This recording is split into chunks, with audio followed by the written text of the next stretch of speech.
আর কিছু সাংবাদিক নামে কিছু হকার মলম বিক্রেতা আছে। আমার মনে হয় এদেরকে ধরে ধরে এই ময়ূখ রঞ্জন সহ যারা আছে বাংলাদেশের হিজড়াদের কাছে ছেড়ে দেওয়া দরকার। কামড়িয়ে খেয়ে ফেলবে। শয়তানে এত মিথ্যা কথা বলে। যদিও উত্তম প্রতিবেশীর তুলনায় পেয়েছি এমন একটা মানে নাম ধরতেও কেমন লাগে, একটা প্রতিবেশীর জাতই না। যাদেরকে পেলাম আমরা একই প্রতিবেশীর জাত।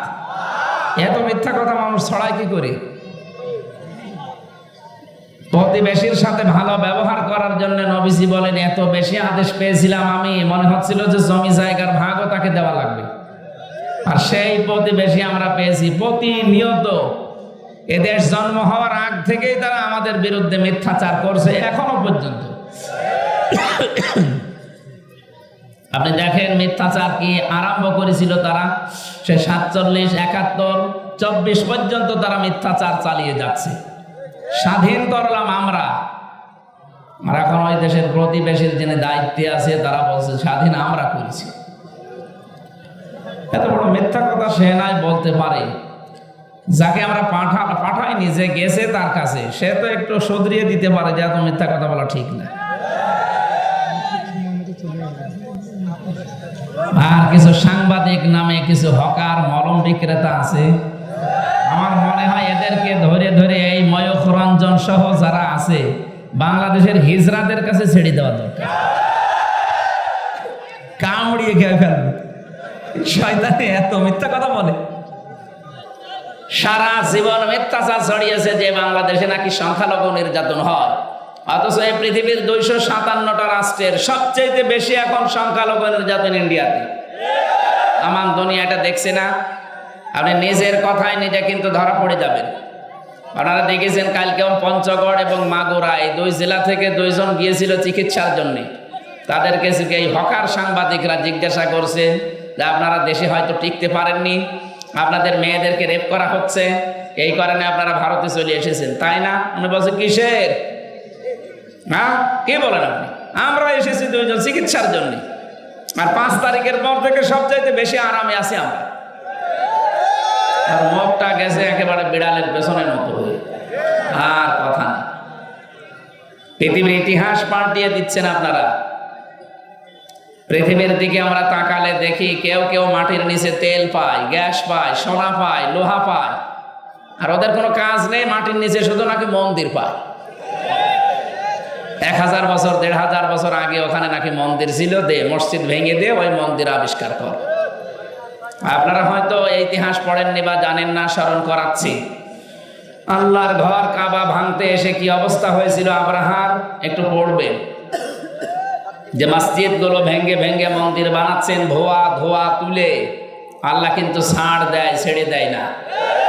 যদি আবার আবাবিল পাঠানো লাগে আল্লাহ কিন্তু পাঠাবে তার ঘর হেফাজতের জন্য। বলেন ঠিক কিনা? দরকার 18 কোটি বাঙালি আমরা যারা মুসলিম আবাবিল হয়ে দেখা দেব। আপনারা থামবেন। একের কথা অন্যের, একের দোষ অন্যের ওপরে জড়িয়ে দিয়ে চাপিয়ে দিয়ে কি আরম্ভ করেছেন? এখন শুনছি চট্টগ্রাম নাকি নিয়ে নেবে। আরে দাদা, আপনি কি যৌতুক নেবেন? আর মেয়ে তো পালিয়ে গেছে, যৌতুক কিসের? পালানো মেয়ের আবার কোনো যৌতুক আছে? ও বিয়েই তো মানি না। কি ও বিয়ে আমরা মানি? তারপরেও যার সাথে গেছে ওর সাথে জীবনে বিয়ে দেওয়া যাবে? তার তো ফুল হাতা, আর আমাদের ফুল হাতার সাথে হাফ হাতা যায় না। এটাকে আমি বানালাম। সূরা বাকারা 2 নম্বর পারা 14 নম্বর পৃষ্ঠা 4 নম্বর লাইনে 221 নম্বর আয়াতের মাঝে আছে ওয়ালা তুনকিহুল মুশরিকিনা হাত্তা ইউমিনু। আল্লাহ নিষেধ করছে মুশরিক পুরুষ যতক্ষণ মুমিন না হবে তার সাথে মুমিনা নারীর বিয়ে করা জায়েজ নেই। এ ফতোয়া কার? সুতরাং দাদা যদি মুসলমান হয় তাহলে একটু কথা বলা যায়। আর যে বয়স দাদার এখন মুসলমান হওয়া সম্ভব? অত শেষে দেখা যাচ্ছে হাসাম বা ডাক্তার কাটতে যে গোড়া থেকে কেটে বাদ দিয়ে দিল। আমি আর নিচে নামলাম না, বড় ভাইরা আছে। এই জন্য আমরা সাবধান বাণী উচ্চারণ করছি। বাংলাদেশের 56,000 বর্গ মাইলের 1 বর্গ মাইল না, হাফ বর্গ মাইলের থেকে যদি কেউ চোখ তুলে তাকায়, এদেশের 18 কোটি মানুষ যদি সত্যিই কিছু করা লাগে 36 কোটি দাদা নিয়ে তারপরে কবরে যাবে। আশা করছি ওদের বিবেক খুলবে।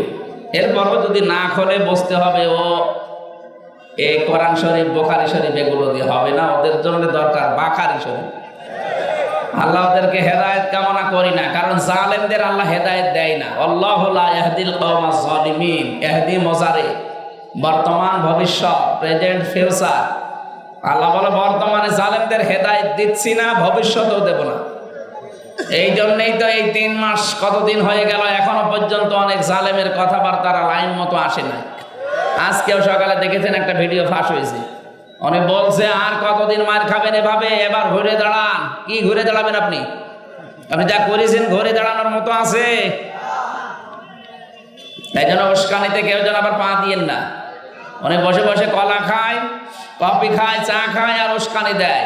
উস্কানিতে পা দিলে কি হয় দেখেননি গোপালগঞ্জে? পেছনে সব বানরের মতো হয়ে গেছিল।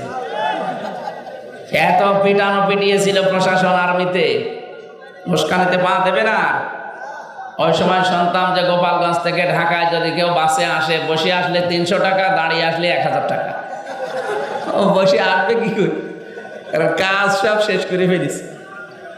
এই জন্য আমরা চাই, আলহামদুলিল্লাহ, আমরা চাই আপনারা উস্কানিতে কেউ পা দিবেন না। এই যে তাবলীগ জামাতে 2 গ্রুপে শুনছি মারামারি। কিসের 2 গ্রুপ? যে ভিন্ন গ্রুপ মানুষকে জবাই করেছে ওনা কোনো গ্রুপ না, ওই উস্কানিতে পা দিয়ে তারা মানুষ জবাই করছে। এই জন্য আহ্বান জানাবো এই হত্যার দ্রুত বিচার যেন দেশের দায়িত্বে যারা আছে তারা করে, নয়তো উস্কানিতে আবার কেউ পা দিয়ে বিপদে পড়বে। বিশ্বজিৎকে যারা উস্কানিতে পা দিয়ে হত্যা করেছিল সে লোক আমার সাথে জেলে ছিল, শাও খুলনায় বাড়ি। 30 বছর এখন জেল খাটা লাগবে। কই আপনার দল তো দেখছে না আপনাকে, কেউ দেখে না আপনাকে। ভেতরের অবস্থা আমি 3 বছর থেকে যা দেখলাম এইটাই। 8 জনের উস্কানিতে পা দিয়ে অন্যায় করবেন, যদি একবার 4 দেওয়ালের মাঝে যান না, বাপ বলারও সময় পাবেন না।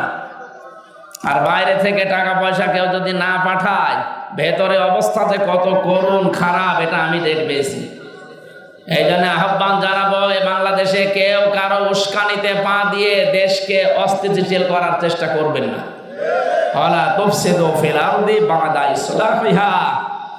জমির সংশোধন হয়ে যাওয়ার পরে কেউ ফ্যাসাদ সৃষ্টি করবা না, এ নির্দেশ কার বলেন? চেষ্টা চলছে দেশকে শান্ত এবং নির্মল করার জন্য।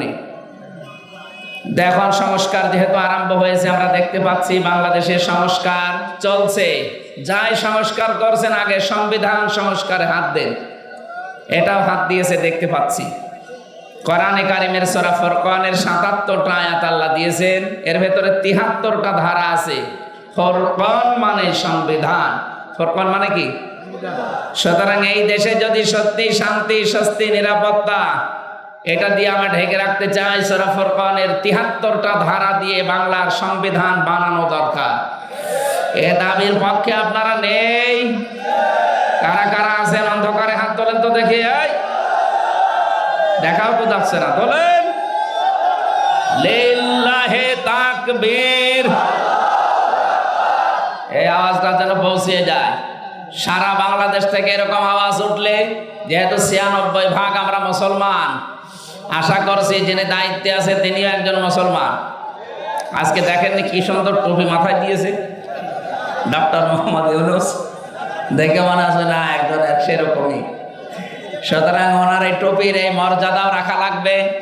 এদেশের জনগণ এবং ছাত্র জনতার যে সেন্টিমেন্ট আপনাকে বোঝা লাগবে। সবাই আমরা এখন চাচ্ছি এদেশে কোরআনে কারিমের এই সংবিধান চালু হোক। আগস্টের 5 তারিখের জরিপ পেয়েছিলাম, ওর আগে জানতাম, দেখেছিলাম আল জাজিরা থেকে। বাংলাদেশে 100 জনের মাত্র 15 জন চাইতো এদেশে কোরআন কায়েম হোক, কিন্তু এই 3 মাস 10 দিনের ব্যবধানে জরিপ পেয়েছি বাংলাদেশে এখন 100 জনের 58 জন মানুষ চাইছে কোরআনের রাজ এদেশে কায়েম হোক। আর কিছুদিন যেতে দেন, আমার যতটুকু বিশ্বাস বাংলাদেশের 100 জনের 100 জন মানুষ চাইবে আল্লাহর কোরআন এদেশে কায়েম হোক। কথা বলো না কেন? সেজন্য আমাদের সবার প্রাণের দাবি 53-54 বছর তো বিভিন্ন জিনিস দেখলাম, কাঙ্ক্ষিত মানের শোক আমরা কেউ পাইনি। পেয়েছি? বলেন। এখন শুধু দেখতে চাই কোরআন দিয়ে, বিশেষ করে এই 73টা ধারা দিয়ে দেশ চললে কেমন দেখা যায়। আমি তাফসীর পড়ে বুঝেছি 73টা ধারা বাংলাদেশের 56,000 বর্গ মাইলে কায়েম হলে এদেশে একটা মিনি জান্নাত হয়ে যাবে। আল্লাহ যেন ওটা দেখার মতো ভাগ্য আমাদেরকে নসিব করেন, আমরা যেন দেখে মরতে পারি। বলেন আমিন।